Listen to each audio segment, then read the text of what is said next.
Hi, and hey, welcome back to the video series on the 3 flavors of resistance. This is the second in the series on emotional resistance. If you missed the first one on logical resistance, you can view it here at the link that just showed up somewhere up there, or there's a link down there in the video description as well. I highly recommend that you do look at that video first because it sets the stage for what I'm talking about here. And who am I to be talking about this at all? I'm Grace Judson, and I'm a change leadership expert working primarily with tech companies to help them avoid the people problems that derail their tech consulting projects and technology implementations. This is outside the typical scope of a tech project manager, right? Let's face it, they already have more than enough on their to-do list. And some form of resistance is almost always part of the process, especially when we're talking about end user teams on technology projects, because very often these are people who aren't sure about what to expect with the change.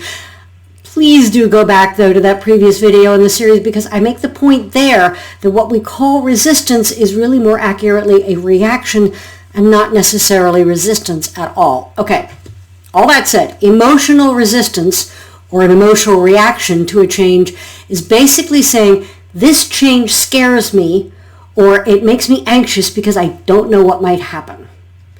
Emotional resistance can happen in any type of change, though I see it most often in technology initiatives and in company mergers. Now, it's easy to see why a merger creates anxiety, right? There are always looming questions about job security and corporate identity, and it's pretty much impossible to avoid rumors and nervous whispering between employees. And it's hard to communicate in ways that respond to that anxiety.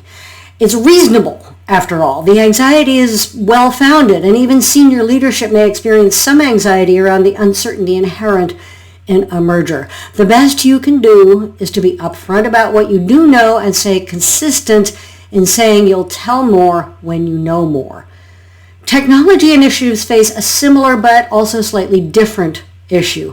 All too often, the people most impacted by a tech update, these are the end users, the people who will be using the new or updated technology tool day in and day out, they're the least informed about what's happening. So, what can you do? As always, right, it's all about the communication. No surprise there, I'm sure. Communicate until you're bored with it. Communicate in multiple ways, which means email, Slack, video, or Teams messages, videos, face-to-face meetings, town halls, and so on.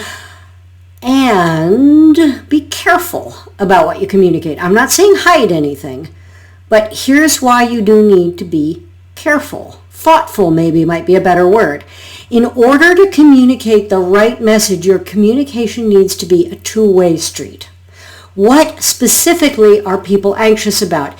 Is it job security? Is it a potential workload impact? Is it having to learn something new? Or what? You won't know until you ask them and listen to them. And here's the point. This is why I say you need to be careful. What you say will be different for each of those things. You can actually make things worse if you say the wrong thing. For instance, if you bring up job security to someone who's thinking about their workload, you'll plant new seeds of anxiety instead of reassuring them. Next thing you know, you've got rumors flying about half the staff is going to be laid off because of this change you're implementing. You know that's not true. You know that's not what you meant. But let's face it, we all know it's impossible to squelch a rumor once it gets started. And when anxiety is present, rumors are inevitable. So you need to be careful about how you communicate so that you don't feed the rumor mill, right? And remember, you cannot ease emotional reactions with logic. If you've ever been upset about something and had some well-meaning person tell you, just, calm down. You're overreacting. Here are all the things you need to do. Sleep on it. You'll feel better tomorrow. You know that just makes you more upset, right? Not less. There are neurological reasons for this, but just take my word for it. I think I'm going to link to some stuff down below in the video description that will help explain some of those neurological reasons. For now, take my word for it. Someone reacting emotionally, literally, cannot deal with logic and will not respond to it. Help them feel understood, and then they will start becoming more receptive to logic.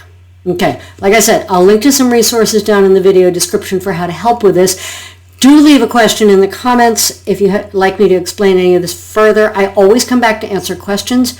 And of course, let me know if you had any aha moments from this video. Please subscribe if you haven't already. Make sure to click the bell so you'll be notified when I release new videos, especially since you all want to know when I release the next video in this series on blended resistance.